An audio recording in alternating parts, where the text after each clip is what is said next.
Yo,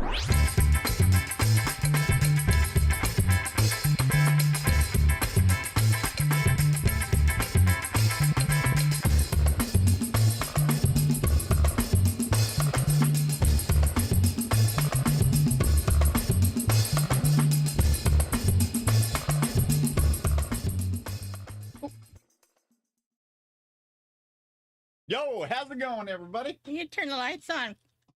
Nobody's home. Yo, even better. Hey, everybody. We're heading DEFCON 5, bro. Oh, boy. What a morning. The kaiju are coming. The kaiju are coming. What a morning.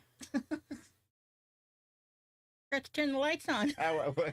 We're already late. OBS is crashing. What do you expect? Yeah, we're having technical problems this morning. It's like if we have one good episode, then the next one, if it's not the next one, it's the one after that, you know. Oh, yeah. Because of Definitely. difficulties. Always something. Okay. So, we ain't got nobody here yet. So, should we just get into it? Yeah, let's get into it. Hey, everybody. This is Sequel-Centric, where we take a look at follow-ups in the media to see how they stack up against their predecessors. I'm Sandra, and he is the Lambert to my Jules, Nate. Yeah, I usually try to pull two names off of each movie, and I was thinking of the first one. Uh-oh. Hippies on parade. Well, we're trying to get this at 10:30 because it's supposed to be a heat wave in Hemet, so if something happens, it's due to us being in the hottest room of the house. Oh my god. Or do you just wanted to... We just finished watching Obi-Wan Kenobi series on Disney Plus. I was quite happy with it. Trying to figure out if we should review it like we're going to be reviewing Pacific Rim Uprising, or should we do a fireside chat? Anybody that's down in the chat, let us know what we should do. Give us a sound check for anybody that's listening there. Eduardo and Gabby, or Eduardo's here. Joy says she was going to be listening. Going in. Oh, okay. So usually she's sleeping, but she said when I sent out the text. Yeah. Washington Joy. Joy. Arlo. Well, yeah. I forgot what her married name is, but that's all I ever hear her referred to as. So. By the daughter. The one I haven't met yet. By Stuffy. Yeah. Okay. How are you doing? God, the air just came on. I could adjust the, other than melting in this room. Like butter. I guess I'm doing all right. Just frazzled because computer is giving me problems again. And that's it. Okay. Let's welcome. Actually, you know what? I'm overly tired because of your dog barking all damn night. All night long. I think I finally fell asleep at around 4. Yeah. Again. In the chair in the living room. Yeah. I woke up because she wouldn't quit barking from the end of the bed because she thinks she hears something. Well, she's going blind. Not going blind. Going deaf? I mean, she's 14. She's going senile is what she's doing. Thanks, I love you, Daddy. Let's welcome any newcomers who have found us for the first time, as well as our tried and true regulars. Special shout out to my buddy Josh, who's out in the sea in Alaska listening to Sequel-Centric. We also have our international listener, Michael. So, and I think we got one person on our graph that said that there's someone that listens to us in Europe somewhere. Oh yeah, that's nice. Yeah. So don't forget to hit that like and subscribe button, as well as the notification bell.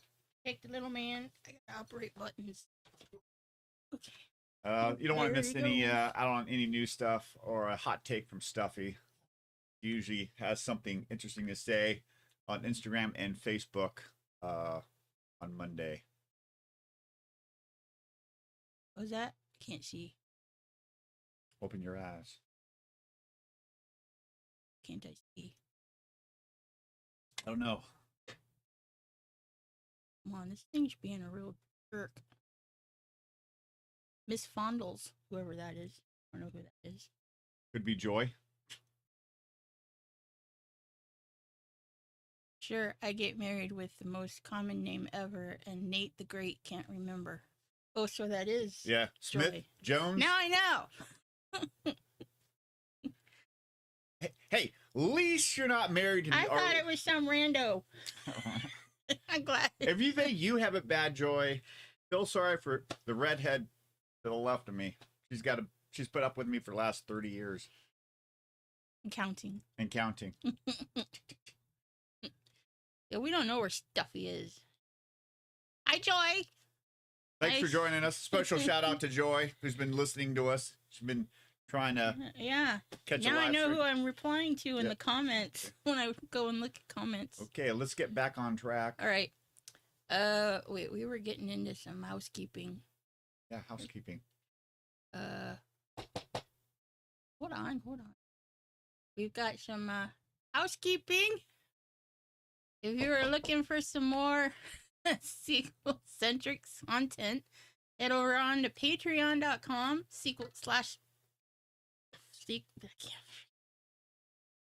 patreon.com/sequel-centric.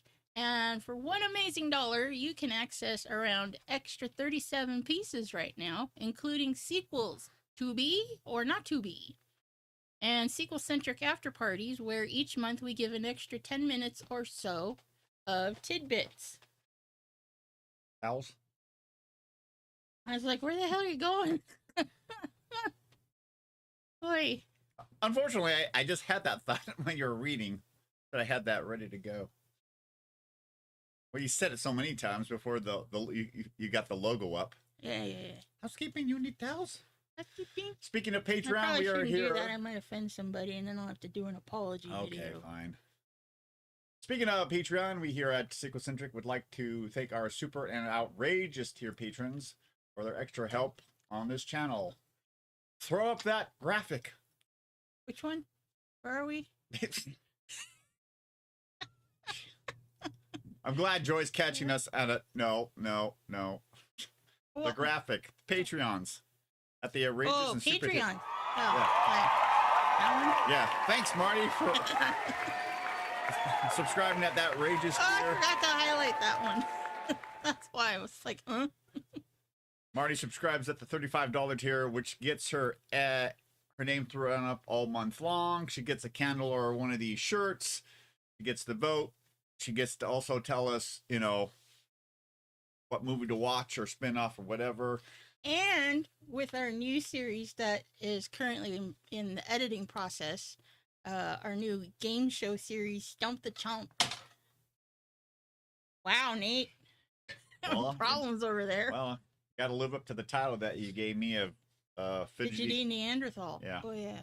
Wherever the lower thirds are. Anyways, I don't know where they are. today's movie. I wasn't finished speaking. And you lost your binky. What'd you do with it? It was in there. Doesn't matter. Keep rolling. Keep talking. The show must go on. This is what I have to do. Wonder I'm on medication. I lost my thought. Oh, yeah. With our new game show series that's in the process of first episode's finally in the process of being edited, Stump the Chump, where if you're at the $5 or higher tier, you get to submit a question, and if we use it, you get a shout out as well. That's all I had to say. Whoop, whoop. Today's movie was selected by patron Eduardo and Gabby. They have chosen Pacific Rim Uprising for Sequel-Centric 2 review. Sorry. Oh. Yep. Like a review, my last co-host bailed out. So Here you go. remember, everyone, when you scroll up the screen so I can read stuff, you're Scroll at up the super screen, outrageous. turn on the picture. God. Anything else? You're the producer / editor / This is too much marketing. for my brain to process. Remember, everyone, when you're at the super On lack of outrageous sleep. tier, you get to pick a sequel movie or a spin-off like Pacific Rim The Black on Netflix currently for us to review.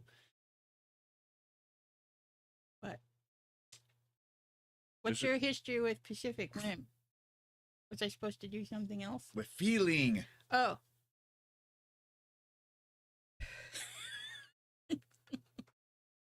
What's my history? What's your history with the Pacific Rim franchise, Nate? Well, obviously, I'm being a movie guy, movie couple. We are aware that been on the scene since Movie junkie. 2013. So, and this movie had, I believe, the best of both worlds. It's got giant robots, sort of like Power Rangers or Robotech.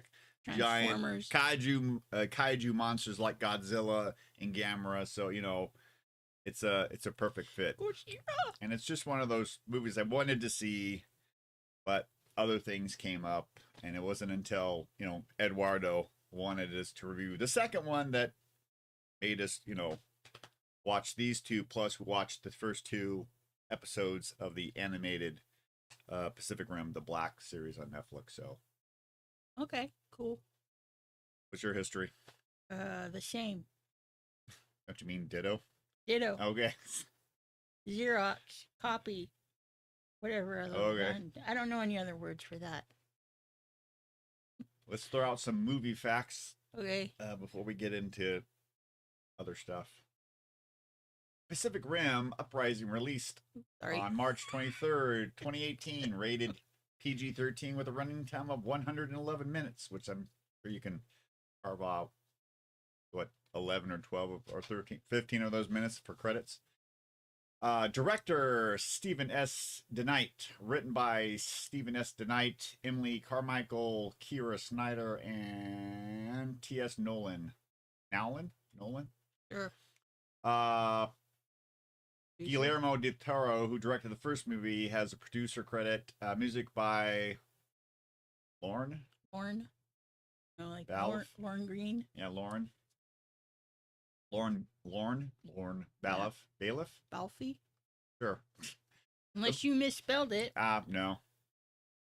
Trust me, when it's an unusual name like that, I try to check it a couple times. All right. My broken brain that flips letters around. A budget of 150 to 176 million. I'm sure the extra.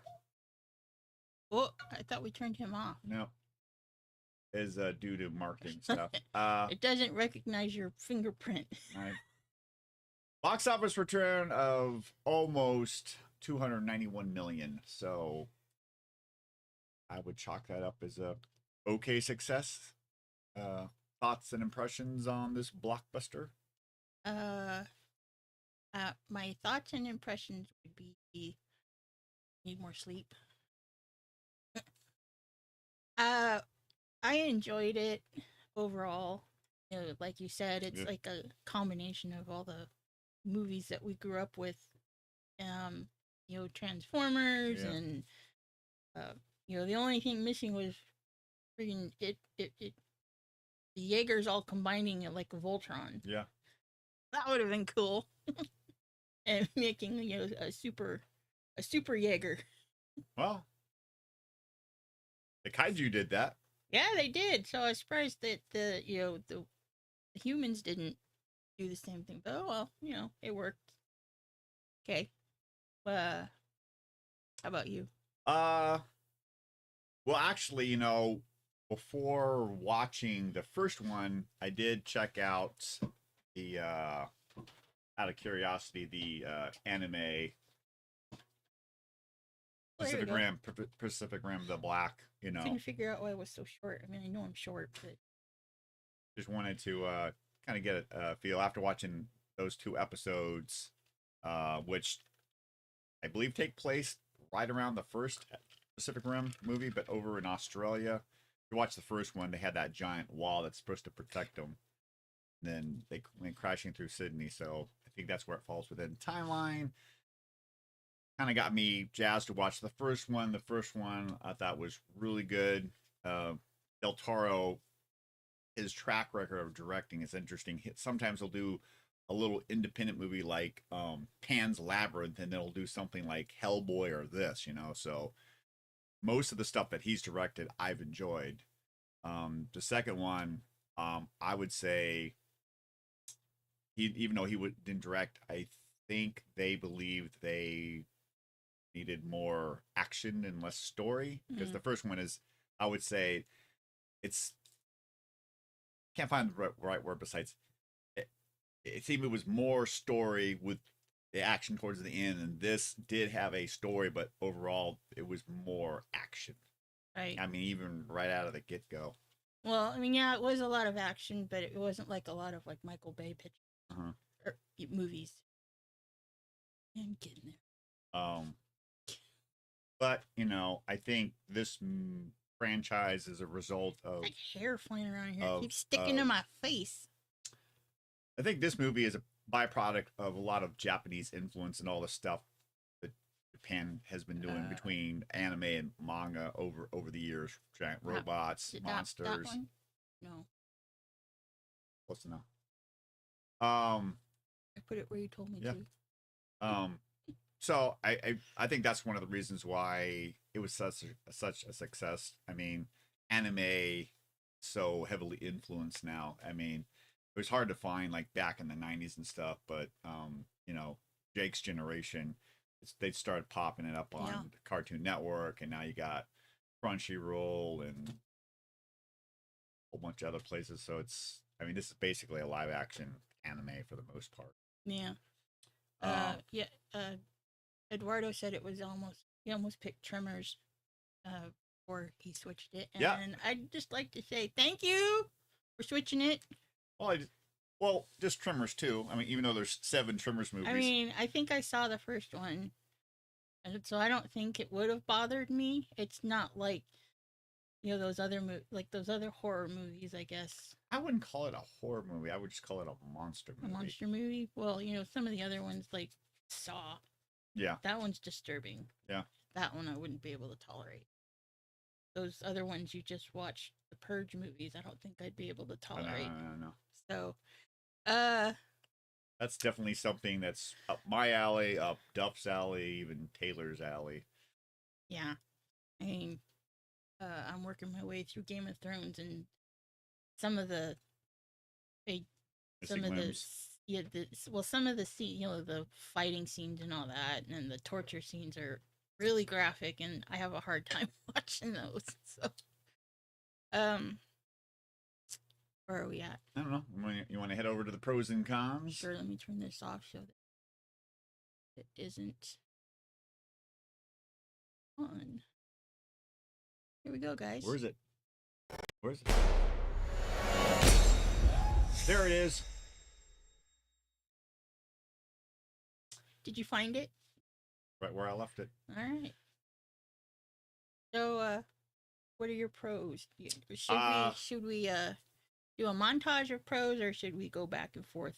Yeah, we'll just start with pros and work our way down. Right. I mean, this movie, I don't know if Duff's seen it, but it's something that we touched on some of the reviews that we've done. It does a quick recap of the first movie where you don't have to watch the first one, which is, you know, I think it's a big plus in Duff's book. For me, it's you know, it's good. That's the one thing I noticed. They did it was a 3 to 5 minute super recap of the first movie. So if you've never seen the first movie, you can just jump in this one. You get you get a feel for what happened there. So that's a major plus in in mine and Duff's book. Yeah. I liked that they used the character that John Boyega played as Jake is the son of Idris Elba's character from the first movie, Heimdall. Yeah. Not Heimdall. Wrong movie. That's all I knew him for until this and some other stuff. And then well, he played Marshall Stacker Pentecost in the first movie. So he's John Boyega is the son of him. That's another thing. I didn't write it down. That's one of the things I liked about this movie. Jake did not tell anybody what his last name was. Right. Because he didn't want everybody comparing him to his dad, to his father, Yeah. When they finally got to, because, you know, when he had to go back, because he was in the Pacific Rim Defense Corps, or whatever it's called. then he just decided it wasn't for him, and then his father made the sacrifice in the first movie, and he just plus his sister, got what her first movie, she was always bailing him out of jail, but the last time, like Mako? Isn't it Mako, Yeah. yeah, she's all like, your choice is either jail or you come back, and he's like, okay, I guess I'll go back, but yeah, Which is lesser of the two evils. yeah. Yeah, got to choose. That's like those games you make me play this or that. Yeah. I don't like that game. It's usually give me two I don't like. Anyways, forgot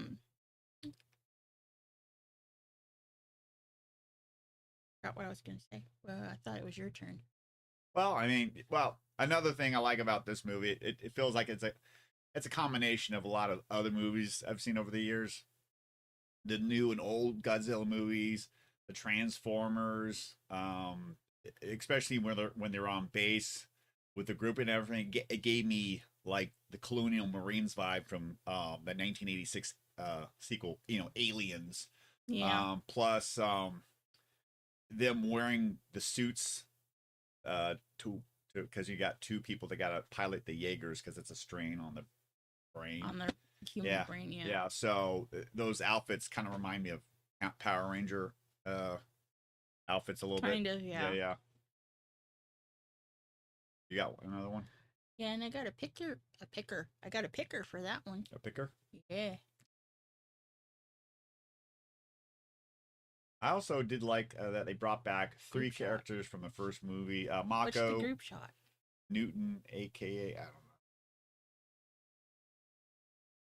Group shot is there. We go. Yeah, There's your group shot. there's the group shot plus the giant mega kaiju that Yeah. they all Godzilla. You got the Form- Jaegers that are Transformers, Power Rangers, aliens, that type of I don't thing. know. The kaiju looks more like Gamera than Godzilla. Well, yeah. Or maybe Well, I meant a Godzilla movie. Oh yeah. Well, true. Not so much Godzilla. Maybe if Gamera. Mm. If anybody don't know who Gamera is just a turtle. So that one kind of looks like, and he has those two spiky Oh, teeth. yeah, okay. So I remember if that one. Godzilla and Gamera had a love child, maybe that would be it. Yeah. They brought back through three characters from the first one: Mako, Newton or Newt, the rock scientist, and then Herman, the more, Sheldon-like analytical mind scientist. So that's kind of nice that they brought back some of the characters, and you got one. Wait, Herman was the scientist. Yeah, with the cane. The cane. Oh, okay. So he was one of the actors from Game. He was in Game of Thrones, and he played a really brutal character. Bored. Stop talking about Game of Thrones. Don't tell me to shush. Any more pros? Yeah, I do. Lay them on me. This one was a big one for me. That the end of this movie, it sets it up for the third film. With a quick conversation with Jake and Newt. Yeah. And because Newt's mind is like I don't know, possessed by the aliens, or it's being controlled by the aliens. It does go back to the first movie where he jerry-rigged some machine to tap into, because he figured out, or the two of them, I think Herman and Newton, they figured out in the first movie that there was some sort of hive mind going on. Yeah. Almost like the aliens in Independence Day, which this also kind of gave me this little feel with him trying to invade Earth, kind of gave that ID4 vibe. It did a lot. So he hooked up, and then so one could say what happened in the first movie kind of foreshadowed this movie, and it kind of infected his brain, and because he was like big into Jaeger kaiju parts. So there was that's another interesting thing. They kind of, in the trailers and most of the movie, it looks like the red herring was the bad guy was God, I can't think of her name, of the corporation that wanted to replace all the Jaeger pilots with drones, which kind of is almost kind of what's going on which was a little. I think it's a little bit of a subplot in the Top Gun sequel Maverick. Well, guess who finally made it to the show? Who made it to the show? Loudmouth. Your Wonder Twin. So yeah, I do like how it for me, I didn't see it coming. For other people that might have seen it, so when it revealed that who the real bad guy was and everything, as he was putting kaiju parts in all the drones, and nobody knew that. The first part of the ending credits has a really hyped soundtrack. Yeah, it had a really good beat and bass tone. Oh, is that supposed to be a movie deep? It got moved. No. No? Oh, no. Okay. That's a pro? That's a pro. Oh, okay. Visual consultant, Del Toro. Okay. Cool. I don't know how much influence he had over the kaiju in the first movie, but, Yeah. I mean, if you watch something like Pan's Labyrinth, but Hellboy was already an established that IP. movie was bizarre.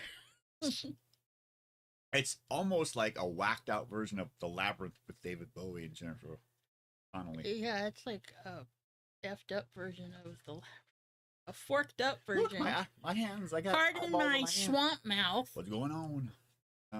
But it was a forked up version of The Labyrinth. Yeah. Spiritual effed up version, forked up version. You got something else? No, that's about it. So I got some that are pros and cons. Iffy. Yeah. Don't know what. Yeah. Don't know where go either way. Yeah. The Rock'em Sock'em robot scene. Yeah, in Sydney. Yeah. In Cindy. Yeah. I don't know if that was in there for a little comic relief, because I don't know. Why not? I mean, they did it in Toy Story 2. Yeah. Well, yeah. I mean, yeah. They thought somebody was coming out of the water. Most of us probably thought it's got to be a kaiju, but it was another rogue Jaeger. So they start nothing like a 20 or 30-foot rock'em sock'em fight, and then stuff goes crazy. Another pro con for me is Jake's character going in a different route than his father in the beginning of the film. Instead of trying to uphold his father's legacy, he basically, because he starts stealing parts off of Jaegers because he knows how to get into some of the bases and some other stuff, and make a quick buck. So I thought that was an interesting decision that the writers made for his character. Eventually it kind of comes around. Yeah. But it was definitely something that well, there's a movie for you. What? So I was reading the next one. Or this would be an interesting pitch for Hollywood, I guess. Having a Godzilla versus Transformers movie. Well, I mean, that's overall, I get that, and for me, that was the major vibe for me. Yeah, it was. Yeah, because well, actually, no, that was I'm thinking of the first one where we're watching it. When we were watching the first one, and they go in, and this is probably more of a con for me. No, we didn't throw up the thing. There's no hot cakes. We didn't throw the thing up. Didn't throw up the bat signal? Yeah. We gotta throw up the signal. Scrapper, that. Well, I wasn't finished. Oh. But so this one was more of a con for me, and I know we're probably not there yet, but I'm gonna throw it out there anyways. Yeah. And it was watching the first movie, and they're talking about the aliens and everything, and it was just like a dead ringer of ID4. Hive mind, and they're trying to, the aliens move from one planet to another and use up all the resources. I'm like, that's straight out of ID4. But yeah. So. Well, they were trying to. I mean, our planet wasn't acclimated to their. Right. They couldn't. Yeah.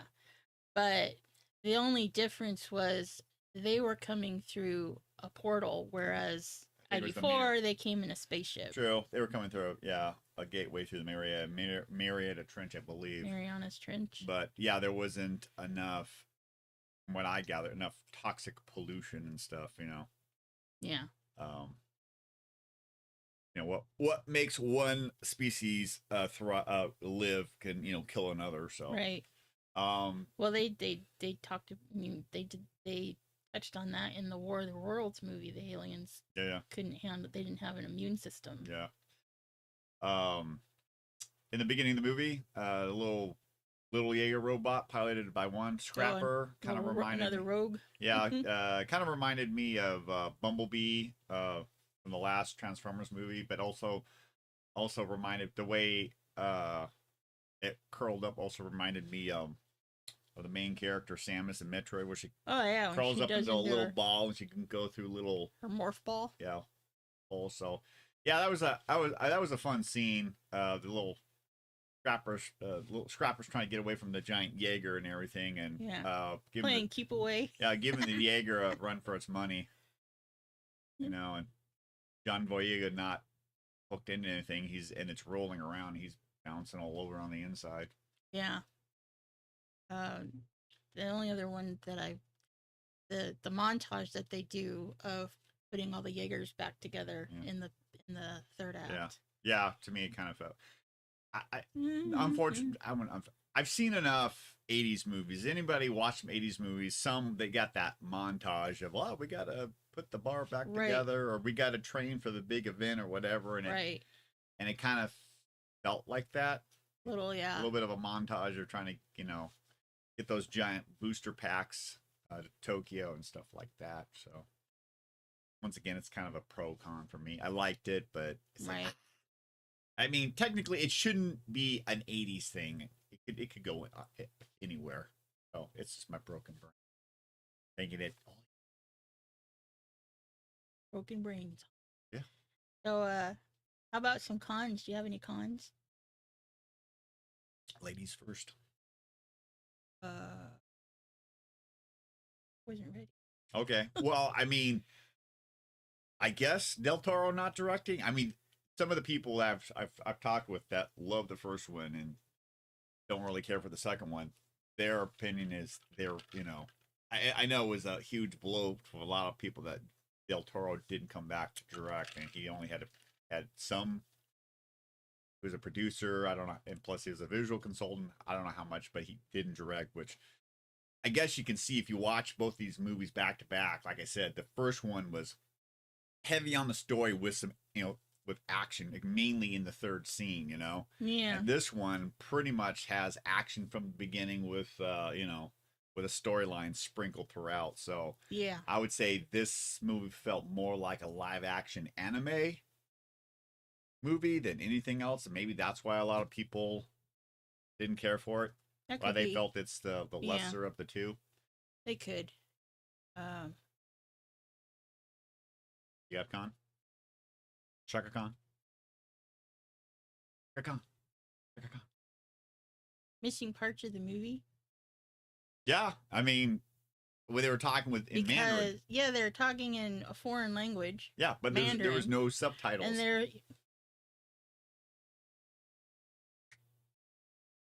Yeah. No, there was no subtitles when they were talking in Mandarin. So that was hard. It's like, well, what the heck are they talking about? So yeah, I didn't like that at all. Yes, I mean, I felt like I was missing. You want to spit it out? Felt like I was missing a portion. I don't know if it was an eighth of the movie, a fourth of the movie, but for me, I was missing a part. It felt like I was missing something vital. I got no problem with the movie if they want to talk, whether it's a foreign language on this planet or Vulcan, Klingon, Huttese, whatever. But please put the subtitles down so we know what the fork is going on. Right? Hey, Swampy. Got swamp mouth. Plus, what little screen time Mako had. Your sister's pouting. Why? Because No hot takes. She's pouting. Outing. Yeah. So plus the way she went out. And Joyce complaining. Hot takes is reserved for tidbits. Well, it looks like she really feels like she's got a. It's Well, she can. We'll finish doing our review, and if we still have some time, I'll throw it up, and she okay. can do a hot take. Gotcha. You hear that? I want to Stay be a tuned. big old meanie. I think you got some interesting and fun facts for us, Nate. Yeah. Nate, which I didn't put this in the pros. Another pro for me. Nate? The two main male characters, Nate and Jake. Nate and Jake. Nate and Jake. Oh yeah. Yeah. Jake being John Boyega and Nate being Scott Eastwood, whose father is the famous actor / director Clint Eastwood, which I believe we had in the tidbits that Clint told Scott not to be in the Suicide Squad movie. Yeah. The Knight cameos as a PPDC. Pacific. Dang it, I forgot what it meant. Well, it'll come to us later. A general on a recoupment banner. That's a little fun fact. Interesting fact: John Bassano yeah. was originally slated to write and score for the film. However, in January of 2018, it was announced that Lauren Balif was the new composer. So, both of those composers' names escape me, but I thought believe it or not, I'm walking on air. It's gonna bug me. I thought they did a pretty good job. Uh-oh. Got a favorite line or a favorite scene of the movie? Mother Tucker is confused. I have to help her. Okay. Read on, Nathan. One of my favorite lines. There's a lot of great stuff, but I think one of my favorite lines in the movie is when oh my god, the main female protagonist that designed Scrapper, Amara, her name is.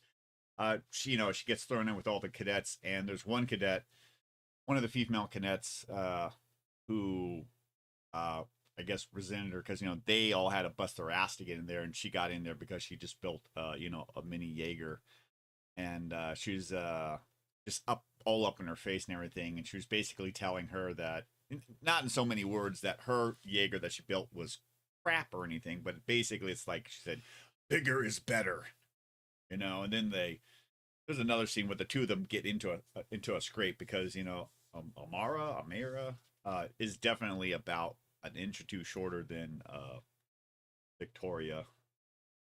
What was it? PP what?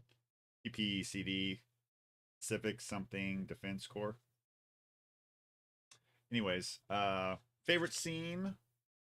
When Scrapper, I think we already kind of told this. When Scrapper was rolling into a ball to get away from the full-size Jaeger in the city. I thought that was pretty. I thought it was a really great scene. And another favorite scene of mine is when Pan Pacific Defense Corps. Yeah, Pan Pacific, yeah. Is when the two Jaeger, when Nate and Jake took their Jaeger, first one from was it Gypsy from the first one. They went out to somewhere in I don't want to say cyber. It's some snow climate. Check out this facility. And then the other rogue Jaeger comes up, and they're duking it out, and eventually he does the Gypsy does the Jake and Nate do the Kano maneuver from Mortal Kombat 2 and just punches right through and pulls out the core. Justin here. Yes. Ha ha ha! Has joined us. Ha ha ha! Excellent. Okay. Where are we at? I don't know. Pros, cons, impressions. Maybe does it sequel or not? Does it sequel? Does it sequel or not? I'm walking on air. Wait. Oh. Okay. So confused. Stop. This is dead air. You know what Duff would say? Bite me.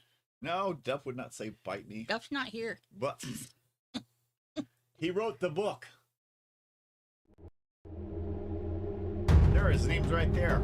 You can see it in the background. Well, it's because I don't know how to fix that. We're back. Since I've been talking so much, I'll throw it over to you. Does this sequel for you, Sandy? Yes, for me it sequels. I'm going to steal your dialogue too. It has everything 12-year-old Andy likes. Yeah. Giant mechs and kaiju. You can see why some people may not. Oh, nice reading your thoughts. Taking them for my own. Get out of my head. All right, fine. I'll let you have that one. It's a popcorn eating, candy munching, soda drinking flick pick where you sit back and watch the chaos. You don't have to solve who done it, like in Knives Out or Death on the Nile, or being bogged down with 20 or more years of source material like the Aliens and Star Wars franchises. Yep. And I got a job here. Yeah. Not that one. A League of Their Own. I don't remember that in the movie. Yeah, this movie has everything 12-year-old Nate likes. Giant robots, monsters, fighting, just, you know. Your big fat head's in the way. Just sit normal, I'll fix it. It's got everything. I enjoyed it. It's sequel for me. I can kind of see, after watching both of the movies almost back to back, I can see why some people may not enjoy the second one. Second one is more action heavy.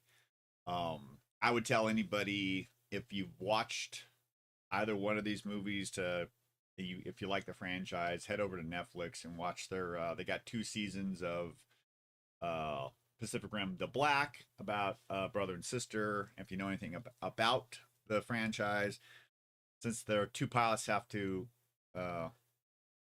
you need 2 people to pilot the mechs, and they talk about drift compatible. They're, you know, for some reason they're like in each other's head, so they're kind of doing a fusion. And they found out in the first movie that if there's a strong bond, maybe like, you know, brother and sister, or boyfriend girlfriend, brothers, whatever. There's a connection, because what was it in the first movie? It was a father and son that had one of the Jaegers. So, but you know, if you got 2 strangers, they may not be compatible. Oh yeah, the son was kind of an ash. Yeah, because you know, in this movie, Jake and Amara did a simulation test on something, and like she was just, you know, she's in his head and he's in her head, and she's just freaked out. So, you know, probably what I would do, panic. So, yeah, check out Pacific Rim The Black. 2 seasons. Each season has like 7 or 8 episodes, or about 30 or 40 minutes each. If you like this franchise, go check it out. Over on Netflix. Yeah, when I know we're on HBO Max now, but whenever we drift back over to over to Netflix, I'll probably watch the rest of it, because the first 2 episodes we saw, intrigued me. No pun intended. Yeah. So, should we throw up our verdict? Well, I would say whether or not the powers that be include the trilogy or saga, I'm part of this franchise, like Star Trek and the Predator movies, which I still have to see.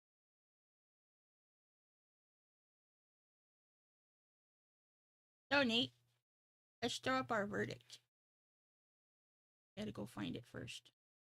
Over there. Is it over there? Is it over there? I don't see it. What's going on? Drum roll, please.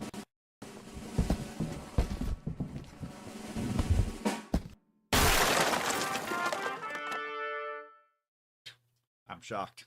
I thought for sure it was a dish it. No. We need to get one that says burn it. Yeah, it's something to put in the background during, you know, I mean, 4th of July is coming up, you know. put in the background when everybody's barbecuing or whatever. I mean, I'd say it's worth a watch, you know. Yeah, definitely. So before we head into our sponsor, find it.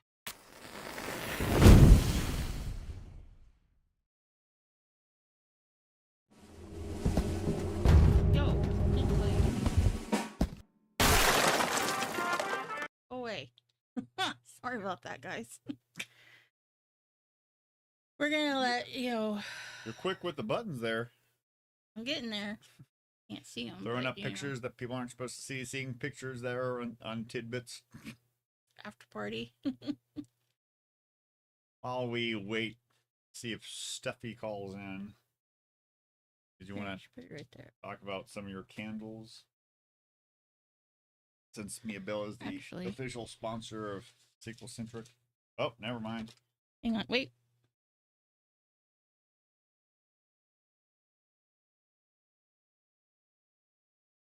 Oops. You're live with Sequel Centric. What's your hot take? I don't like Jaeger. It reminds me of having my head in a toilet for hours. Gotcha. Jägermeister or Jägermeister? Yeah, I know what she meant. No, I was Burgermeister. You're thinking of I was fusing the drink with Jaeger Christmas with movies. Burgermeister Burger. Burger. Yeah. Okay, now that we got the hot take out of the way, You feel better now? Can you? Will you sleep better tonight? Well, with this, I get to make the second compilation of Stuffy's hot takes. Anybody wants to hear Stuffy's Hot Takes Volume 1, head on over to patreon.com, and for $1 you can access that and a whole bunch of other stuff. Plus it supports us and helps us grow, and we're able to get the things that we need to make the show better. Excellent.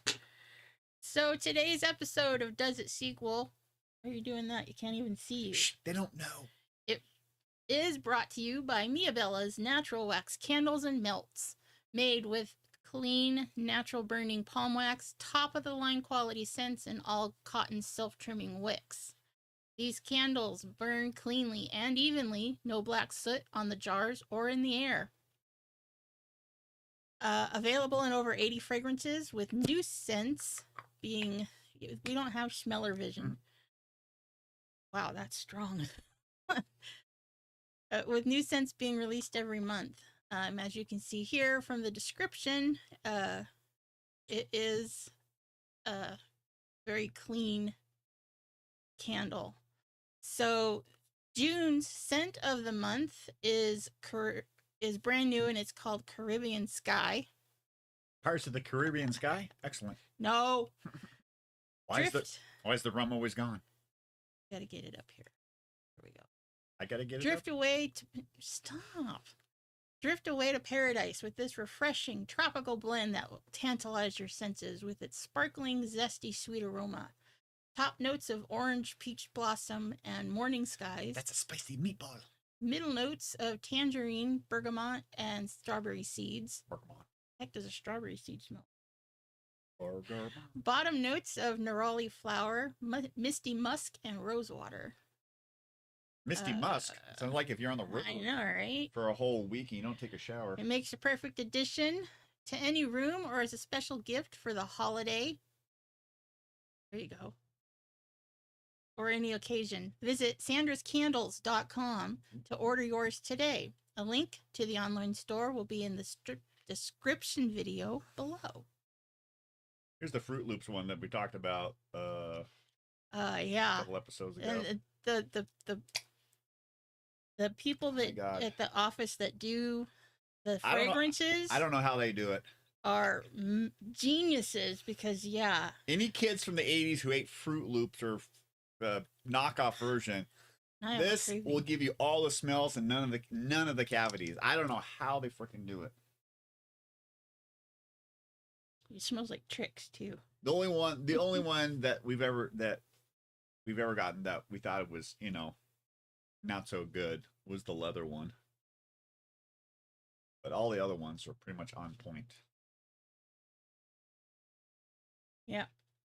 Are we Yeah. wrapping up? We are wrapping it up. Okay, I have to go make a. Now who's not paying attention? I need to go buy what's that? I gotta make a lemon cake for Sandy in the cast iron Dutch oven using charcoal that John Blake taught After me. you drive me down to the other end of town, because I can't drive the car.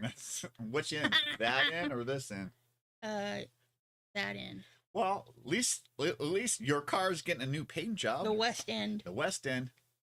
West End girls, West End, Yeah, East End boys, yeah. West End, whatever. That's it for today. Please check out our other content on YouTube and Patreon. You can listen on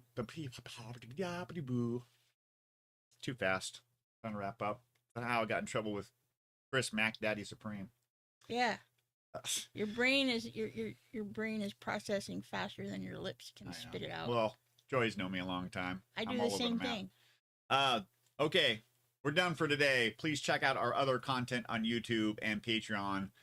You can also listen to us on all the major podcasting apps, like also some of the other ones like Castbox and TuneIn Radio. I know some of our people in the community, like Justin and Trucker Robert, like to listen to us. I think Jacob. Our nephew Jacob listens to us when he's driving from Oceanside to Miramar to go brew that wonderful beer. Yeah, where is Chris Mac Daddy Supreme? He's in Big Bear. Oh. Hunting bears or finding a job or something. I don't know. Finding a job. Yeah. Did he leave Toyota? Yeah, I told you that. Wasn't listening. Shocker! You sure you told me? Maybe I told you in a dream. Were you having conversations with me in your head? I'm telling you now, live on air, so I got witnesses. So our next movie review is going to be Live Free or Die Hard, the fourth movie in the franchise. We will be live streaming it on July 3rd. That's next Sunday. 10:30 a.m. Tune in and find out if it's sequels. That's right. Got a lot of Die Hard movies to watch. Talking about lots of movies to watch. Jay and Silent Bob Strike Back is finally up for viewing and listening. Thank you all who've been patient since. Yes. It was the movie review for April, and we had major technical difficulties with the computer, so it took us a while to get that all together. So thank you very much. And Stump the Chump is in the process of being edited as we speak, so keep an eye out on the socials for it to drop on Patreon, I believe. Yeah, we still have the teaser, the deluxe teaser version on Patreon, and then the regular teaser version on YouTube. On YouTube, yeah. Well, that's it for now. Until next time, you got to ask yourself that one question. Does it sequel? Bye. Bye, everybody. Thanks for coming.